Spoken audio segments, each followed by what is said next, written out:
तो पौलुस जो है उसके बारे में थोड़ा सा हम एक बैकग्राउंड लेंगे कि पौलुस कौन है। पौलुस जो है शौल के नाम से तरसुस का रहने वाला था। लिख के रख लो, ये सारे डिटेल्स बहुत ही जरूरी है। तरसुस जो है सिसिलिया नामक जगह का एक शहर है। उस शहर में से शौल नाम था। पौलुस का नाम आने से पहले उसका नाम शौल था या शाऊल, ठीक है, शाऊल नाम था। और उस शाऊल नाम के साथ वह तरसुस नामक जगह पे अपने माता पिता के साथ वहां रहता था। दोनों जो माता पिता थे वे दोनों ही यहूदी धर्म से आते थे और इसलिए ये ना केवल एक यहूदी था लेकिन अपनी ही गवाही में कहता है कि मैं फरीसियों का फरीसी, जो कि हम देख सकते हैं अगर पढ़ना चाहते हैं तो प्रेरितों के काम 23 का 6 पढ़ेंगे हम पहले।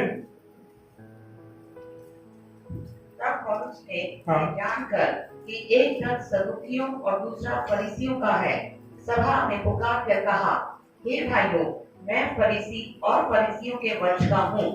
मरे हुओं की आशा और पुनरुत्थान के विषय में मेरा मुकदमा हो रहा है। ठीक है, अब यहाँ पे पौलुस क्लियरली कह रहा है कि मैं खुद भी एक फरीसी हूँ और मेरे पिताजी या मेरी जो लीनियज है या मेरी जो वंशावली है वे लोग भी क्या है, फरीसी हैं। यानी कि एक खानदान से, फरीसी की खानदान से ये पैदा बिलोंग करता है, जो प्रेरितों के काम 23 के 6 में उसने खुद क्लियर किया है।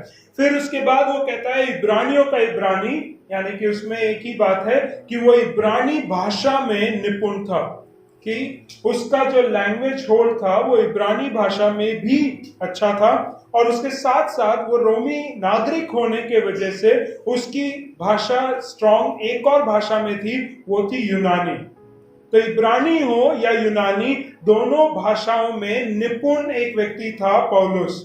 फिर वो कहता है कि वो बिन्यामीन के गोत्र का था। फिलिपियों की पत्री 3 अध्याय उसका 4 और 5 वाक्य हम पढ़ेंगे।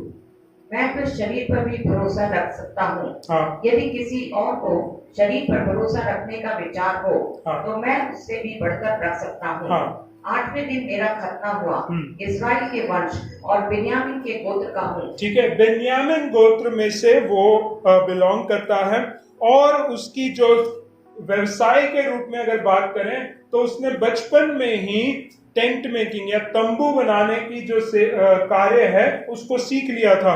अगर हमें उसे देखना है तो प्रेरितों के काम 18वें अध्याय उसका 3रा वाक्य हम पढ़ेंगे। 18 का 3। उसका और उनका एक ही उद्यम था, इसलिए मैं उनके साथ रहा और वे काम करने लगे और उनका उद्यम तंबू बनाने का था। ठीक है, तो उनका काम करने का जो तरीका देखा जाए तो पौलुस अपने रीति से अगर देखा जाए तो व्यवसाय में काम करता था और वो तंबू बनाया करता था। अब ये बातों को मैं क्यों बोल रहा हूँ, क्योंकि हम पौलुस के बारे में कई बार एक गलत धारणा रखते हैं कि वो पासबान है, फुल टाइम मिनिस्ट्री में उसको कोई काम नहीं था। पौलुस काम करता था और उसको जब से वो काम में आया है और सेवकाई में भी निकला है, वो काम करते हुए सेवकाई करता था।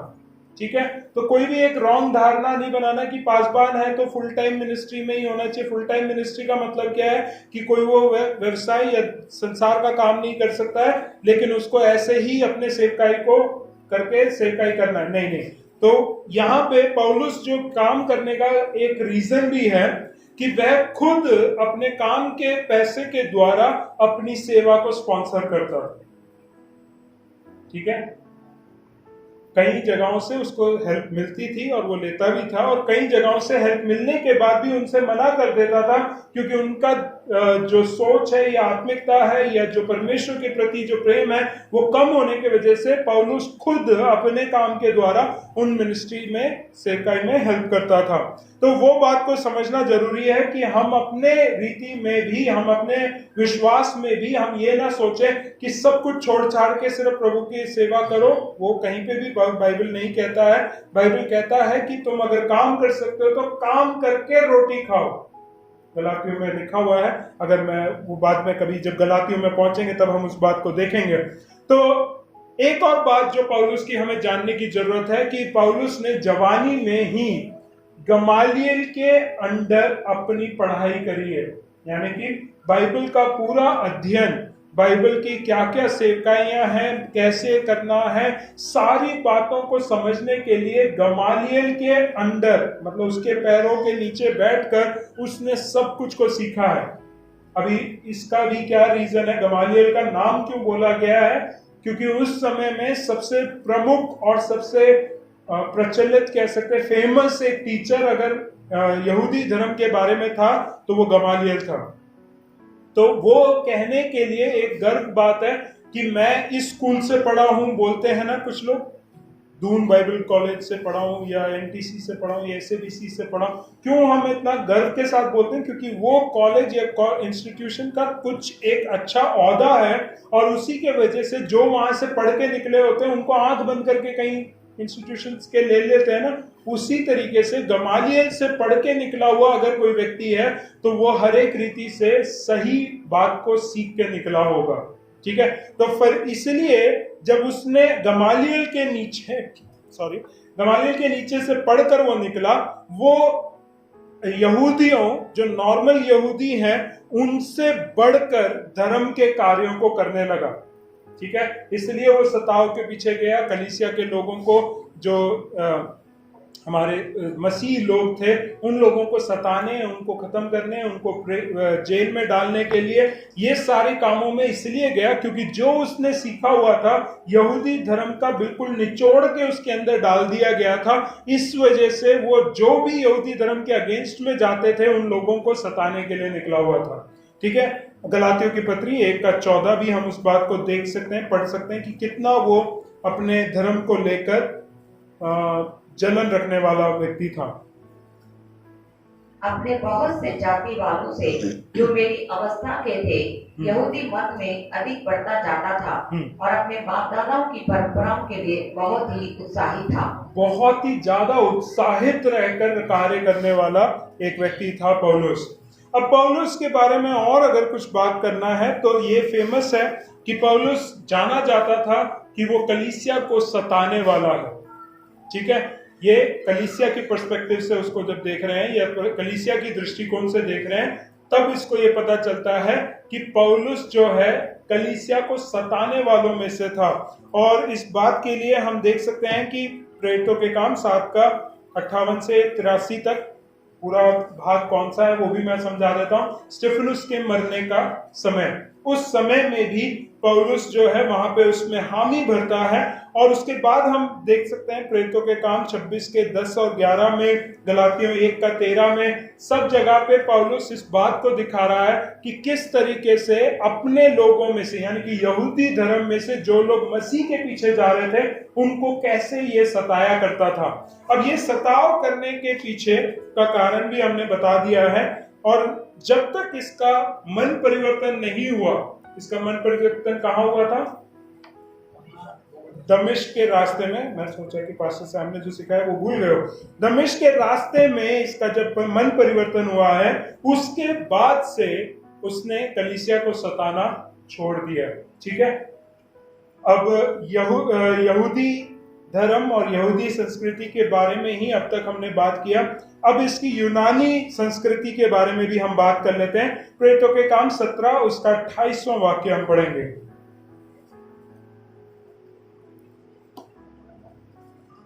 क्योंकि हम उसी में जीवित रहते और चलते फिरते और स्थिर रहते हैं, जैसा तुम्हारे कितने कवियों ने भी कहा है, हम तो उसी के वंशज हैं। अब यहाँ पे देखो कि अगर एक व्यक्ति यूनानी धर्म और संस्कृति के बारे में नहीं जानता तो उनके कवियों के बारे में कैसे जानता है कि कवियों ने क्या बोला है? वहां वो कोट कर रहा है कि तुम्हारे कवियों ने जो बोला है वो बात को वो कोट कर रहा है और यूनानी लोगों से वो बात कर रहा है। हम ये ना सोचें कि हम कई बार ये भी सोचते हैं कि हमें एक्सटर्नल या जो सेकुलर एजुकेशन है उसकी जरूरत नहीं है। हम कई बार ये भी सोचते हैं, कुछ लोग ये भी बोलते हैं कि अब मैं सेवकाई में निकल रहा हूं तो मुझे बाकी पढ़ाई की क्या जरूरत है, मेरे को सिर्फ बाइबल की अध्ययन करना और सेवकाई करना है। ऐसा नहीं है। जब पौलुस की सेवकाई को हम देखते हैं या उसके जीवन को देखते हैं, उसने अपने आप को हर एक रीति से प्रिपेयर कर रखा था ताकि जहां कहीं पे भी वो खड़ा हो वहां वो बोल सके। Praise the Lord. और उन्हीं के शास्त्रों में से निकालकर जब वो बात करता है तो वो कनेक्ट होता है। अब जब आई थिंक कोरिंथ में जाता है, एथेंस में ही वो जब प्रचार कर रहा होता है तो वहां पे एक मूर्ति रखी होती है, किसके लिए?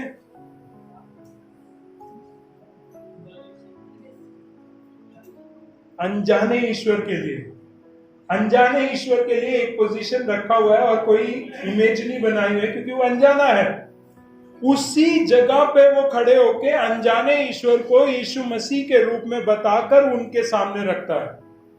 जब तक हम लोगों की संस्कृति को नहीं जानते हैं, उनसे कनेक्ट नहीं कर पाएंगे, उनसे बातचीत नहीं कर पाएंगे।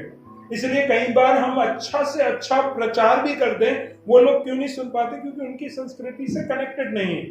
तो इस वजह से हमें उस बात को जानना भी जरूरी है। और एक और वाक्य उसमें है, तीतुस का 1:12 हम पढ़ेंगे।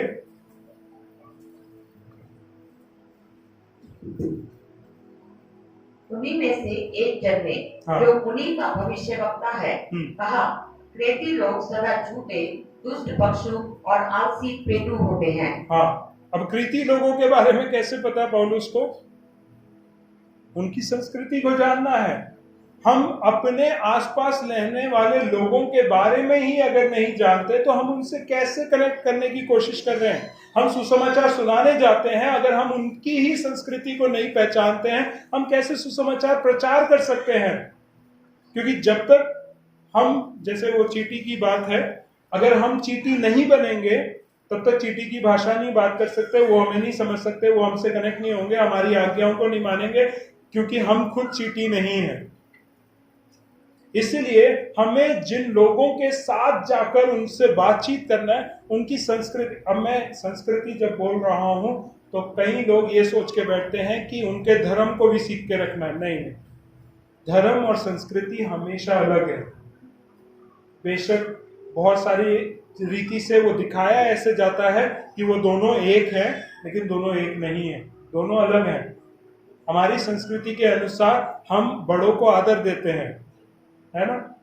वो संस्कृति की बात है, उसमें कोई धर्म की बात नहीं है।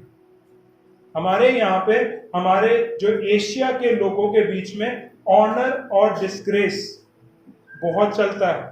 हम बच्चों को बचपन से ही सिखा देते हैं, नंगा खड़ा होगा तो क्या कहें? Shem shame puppy shame. क्यों बोलते हैं? वो हम पहले से ही उसके दिमाग में बिठा रहे हैं कि तेरे लिए ये अच्छा नहीं, आदर की बात नहीं है। और करना क्या है? आदर की बात करना है, ऑनर करने के लिए, रिस्पेक्ट करने के लिए। ये बातें क्यों सिखाते हैं? क्योंकि ये हमारी संस्कृति का भाग है। लेकिन अगर आप वेस्टर्न एरिया या पश्चिमी देशों में जाओगे, पश्चिमी नहीं है, सॉरी, वेस्ट को क्या कहते हैं? पश्चिमी है ना, सही है। तो पश्चिमी राज्यों में जाओगे, वहां माँ बाप को नाम लेकर पुकारते हैं, अंकल आंटी नहीं बुलाते हैं, चाचा ताई कुछ नहीं बुलाते, नाम लेकर पुकारते हैं। और वहां पे आप तुम नहीं है, यू है, सीधा तू। इंग्लिश में अगर ट्रांसलेट किया जाए लिटरली, उसी में आप है बोलते हैं कुछ लोग, लेकिन वो रिस्पेक्ट नहीं दिखता है। और उनके लिए वो बात नॉर्मल है, उनकी संस्कृति में वो बात नॉर्मल है। लेकिन वही चीज अगर वो लोग आकर यहां पे करें, बड़े लोगों को नाम से पुकारें, तो क्या मिलेगा? कोई नहीं सुनेगा। तो हमारी संस्कृति के अनुसार अगर हम बात करें और उनसे बातचीत करें, उनके साथ उठना बैठना करें, तो हमारा सुसमाचार उनके जीवन में कार्य कर सकता है। मैं ये नहीं कह रहा कि 100% रिजल्ट मिलेगा, क्योंकि परमेश्वर जानता है किसके हृदय में कार्य करना और किसके हृदय में नहीं करना, हमें नहीं पता, इसलिए हम अपना 100% देते हैं। तो पौलुस इस बात को जानते हुए यूनानी संस्कृति, उनकी सोच विचार, उनका दर्शन शास्त्र, फिलॉसफी जो है, उसको भी वो जान के पढ़कर रखता था।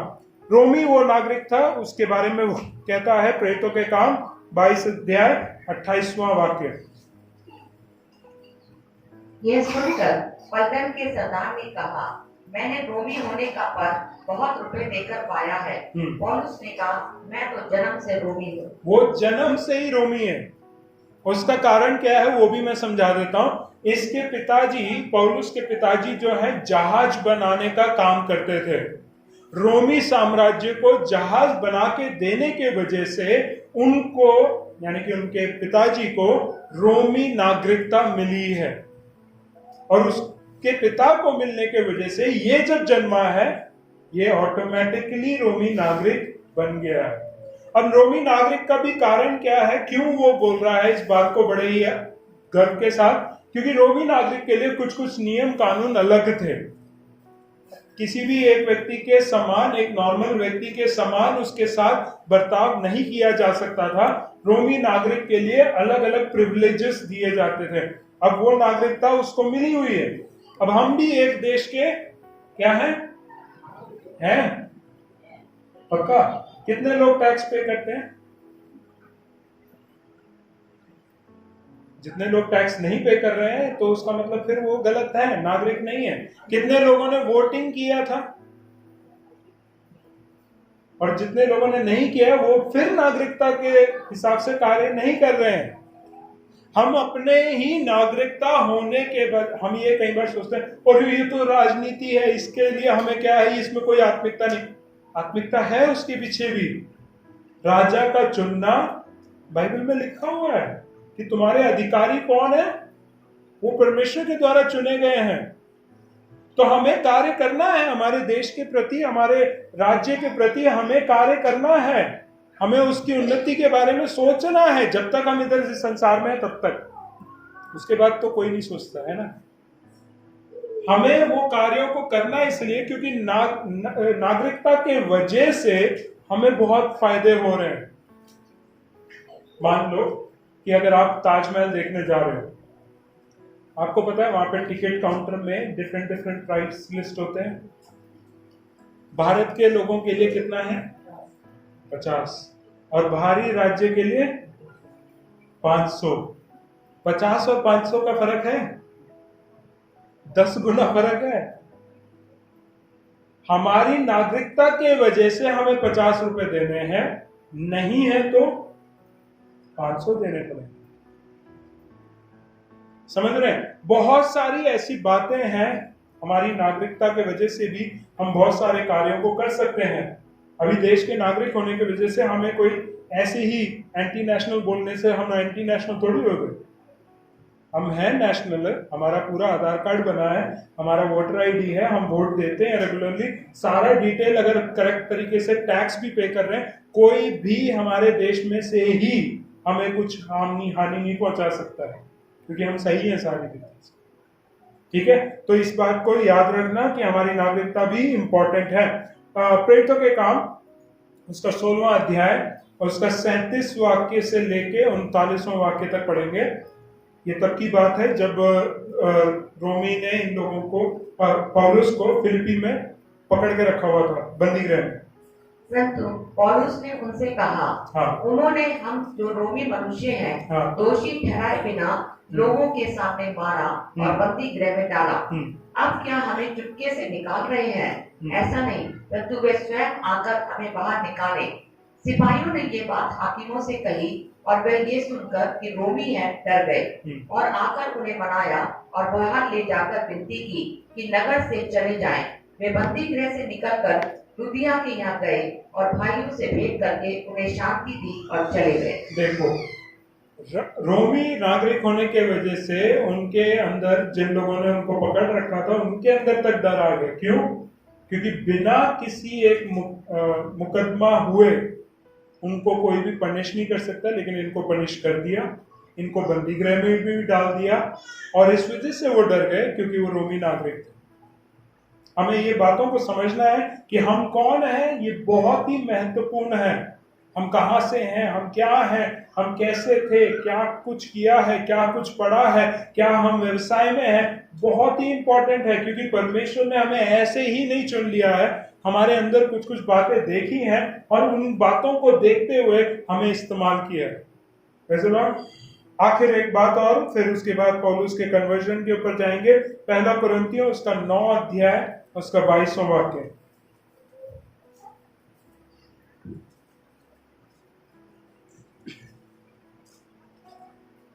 मैं निर्बलों के लिए निर्बल सा बना कि निर्बलों को खींच लाऊं। मैं सब मनुष्यों के लिए सब कुछ बना कि किसी न किसी रीति से कई एक का उद्धार कराओ। Praise the Lord.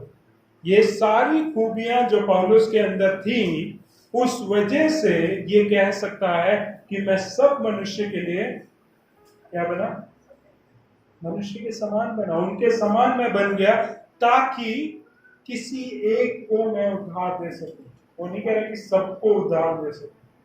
यहाँ पे इंग्लिश में जब लिखता है तो वो कहता है that I may be all means save some, कुछ को मैं बचा सकूं। ठीक है, वो उद्धार का सेवकाई परमेश्वर ने पौलुस को दिया है।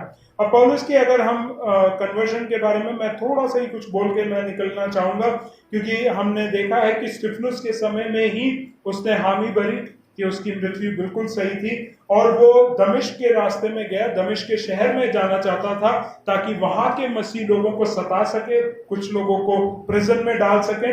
लेकिन परमेश्वर ने, यीशु मसीह ने उसके साथ कुछ और ही योजना रखी कि उसके सामने वे आकर कहा कि परमेश्वर ने उसको रोका, उसको एक दर्शन दिया, और उस एक नई दर्शन के साथ वो सेवकाई के लिए निकला। लेकिन वो एकदम से सेवकाई में नहीं निकला, वो भी हमें पता है। गलातियों की पत्री 1 अध्याय उसका 16 से लेकर 19 तक पढ़ेंगे तो हमें पता चलता है कि कुछ समय काल के लिए वो अरेबिया में गया, और वहां पे रहते हुए परमेश्वर से उसने बातों को सीखा, समझा, और जो बातें उसने सीखी और समझी वही बातें उसने कलीसिया को सिखाई हैं। अब मैं वापस आता हूं कि हमारा जो इंट्रोडक्शन का लास्ट पार्ट है, ये मैं करके खत्म करूंगा। कुछ जो इसकी पत्रियां लिखी हैं, इसने बहुत सारी पत्रियां लिखी थी, उसमें से सिर्फ 13 उठाई गई हैं और बाइबल में ऐड कर ली गई हैं। ठीक है, उन 13 का एक एक करके तो कुछ जो संदेश है उनके बारे में मैं बताऊंगा। पहला जो पार्ट है वो है कि यीशु मसीह के ऊपर क्या प्रभाव इसकी पत्रियों में लिखा गया है। ठीक है, पौलुस के अनुसार यीशु मसीह के ऊपर क्या क्या एम्फेसिस देना चाहिए था, वो बातों को किन किन पत्रियों में किस तरीके से दिया है, वो बातों को मैं समझाऊंगा। रोमियो की पत्री में मसीह परमेश्वर की सामर्थ्य है हमारे लिए, लिखते चले जाओ क्योंकि ये बहुत लंबा जाएगा। रोमियो में मसीह परमेश्वर की सामर्थ्य है हमारे लिए। पहला कुरिन्थियों में मसीह हमारे लिए परमेश्वर की बुद्धि या विजडम है, ज्ञान है।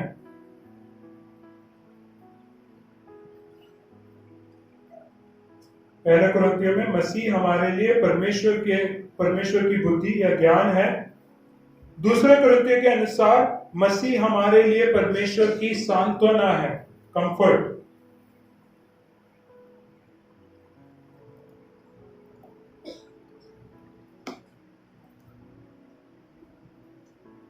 देखिए, गलातियों की पत्री में मसीह हमारे लिए परमेश्वर की धार्मिकता है, righteousness of God. Christ is the righteousness of God to us.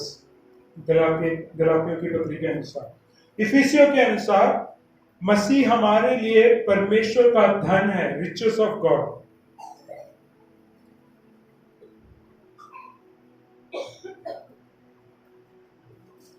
फिलिपियों के अनुसार मसीह हमारे लिए परमेश्वर की सफिशिएंसी है, सफिशिएंसी को हम पर्याप्तता।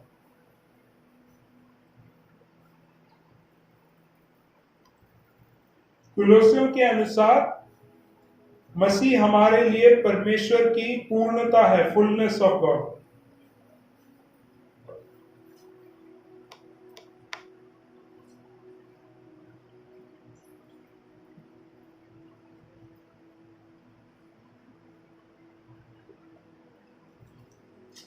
पहला थिस्सलुनीके के अनुसार मसीह हमारे लिए परमेश्वर का वायदा है, Christ is the promise of God to us.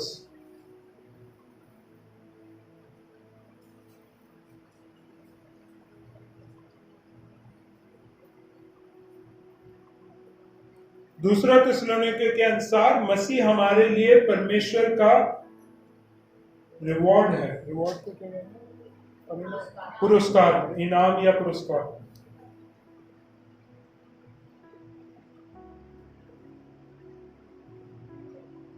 दो पॉइंट और बोलने हैं, उसके बाद मैं समाप्त करूंगा।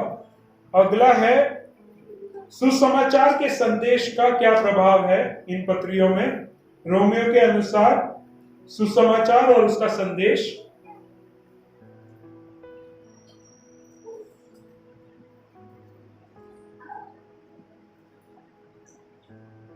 पहला कुरिन्थियों के अनुसार सुसमाचार और उसकी सेवकाई,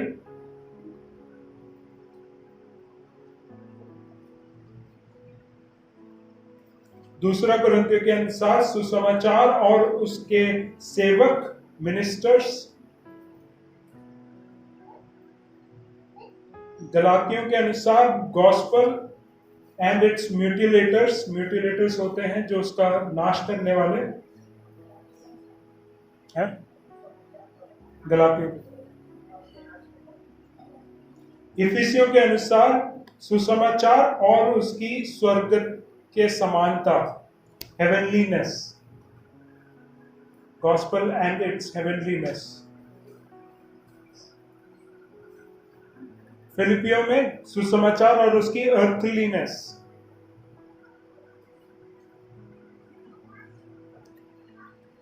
कुलुसियों के अनुसार गॉस्पेल एंड इट्स फिलॉसफीज, सुसमाचार और उसकी दर्शन शास्त्र। पहला थिस्सलुनीके के अनुसार सुसमाचार और कलीसिया का भविष्य।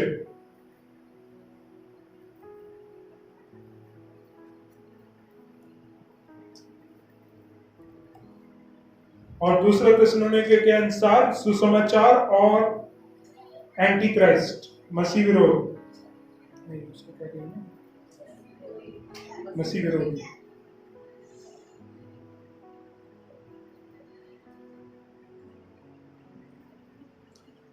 अब एक और तरीके का प्रभाव है, उस बात को भी मैं बोल के समाप्त करूंगा कि the emphasis of the gospel on the believers union, कि विश्वासी का परमेश्वर के साथ जुड़ने के ऊपर सुसमाचार का क्या प्रभाव है। विश्वासी का परमेश्वर के साथ जुड़ने में सुसमाचार का क्या प्रभाव है। रोमियो के अनुसार मसीह में धार्मिकता, जस्टिफिकेशन।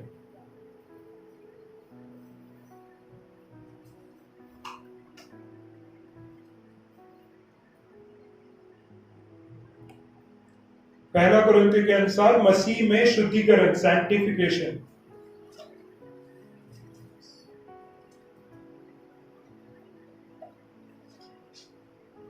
दूसरा कुरिन्थियों के अनुसार मसीह में सांत्वना, कंसोलेशन।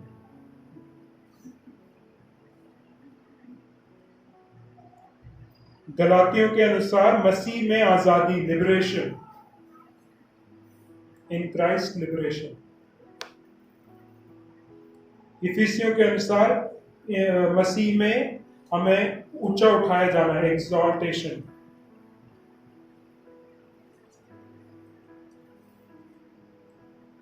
फिलिपियों के अनुसार मसीह में हमारा एक्सल्टेशन, एक्सल्टेशन को कहते हैं मोटिवेशन की तरह कह सकते हैं ना, नहीं, एक्सल्टेशन को क्या कहेंगे, उठाना है, नहीं है, नहीं, एक्सॉल्टेशन तो उठाना है, ये exaltation, EXUL, from spiritual aspect है ना वो, प्रचलित करना, प्रचलित, प्रज्वलित, हाँ, प्रज्वलित, ठीक है। कुलुसियों के अनुसार इन क्राइस्ट कंप्लीशन, पूर्णता, सारी बातों का खत्म करना, या कंप्लीशन, इन क्राइस्ट कंप्लीशन, पूर्णता। फर्स्ट थिस्सलुनीकियंस के अनुसार इन क्राइस्ट ट्रांसलेशन, ट्रांसलेशन को इधर कैसे बोलेंगे, हाँ, अनुवाद। दूसरे थिस्सलुनीके के अनुसार इन क्राइस्ट कॉम्पनसेशन, कॉम्पनसेशन को हिंदी में क्या कहेंगे, है मुआवजा, मुआवजा, ठीक है। यहां तक हमने एक ब्रीफ अंडरस्टैंडिंग लिया है कि पौलुस लिखने का क्या क्या कारण था और क्या क्या मीनिंग वो देना चाहता था।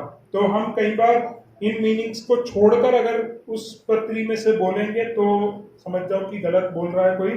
तो जो मेन उद्देश्य है वो यहाँ पे है, लेकिन मैं इसके बारे में और भी डिटेल में जाऊंगा कि रोमियो की पत्री में कैसे तरीके से वो समझाया गया, एक एक चैप्टर के हिसाब से लेके चलेंगे।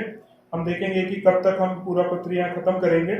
बहुत लंबा जाएगा ये, मेरे को पता है, लेकिन हम पूरी रीति से इसको समझते हुए आगे जाएंगे।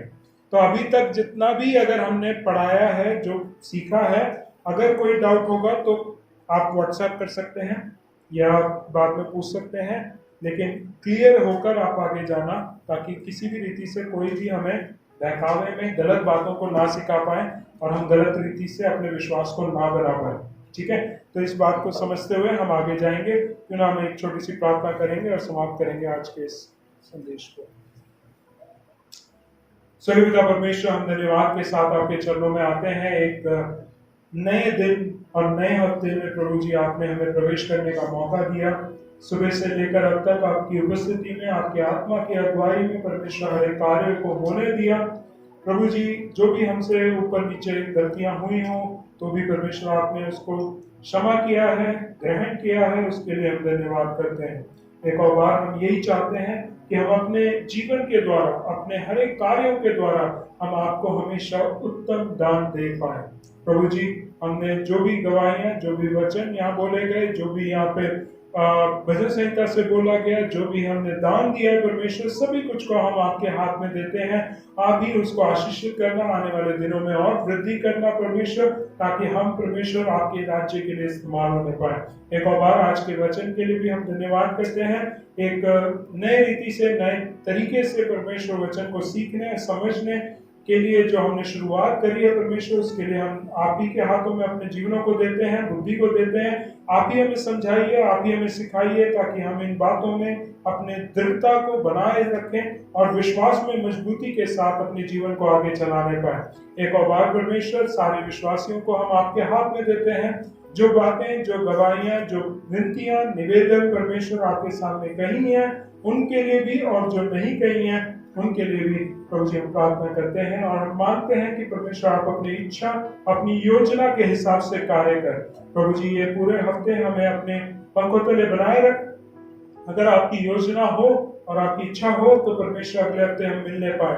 अगर इसी हफ्ते या आज ही परमेश्वर आपका आगमन हो तो हमें तैयार रख कि हम आपके साथ जाने वाले होने पाए। एक और बार सारी बातों का आदर, मान, सम्मान आप ही को देते हुए मांगते प्रार्थना करती प्रभु यीशु मसीह के नाम से। अगर ये संदेश आपको पसंद आए तो कृपया और लोगों को भी शेयर करें, ताकि और लोग भी इस संदेश के द्वारा परमेश्वर की आशीष पाए। Thank you.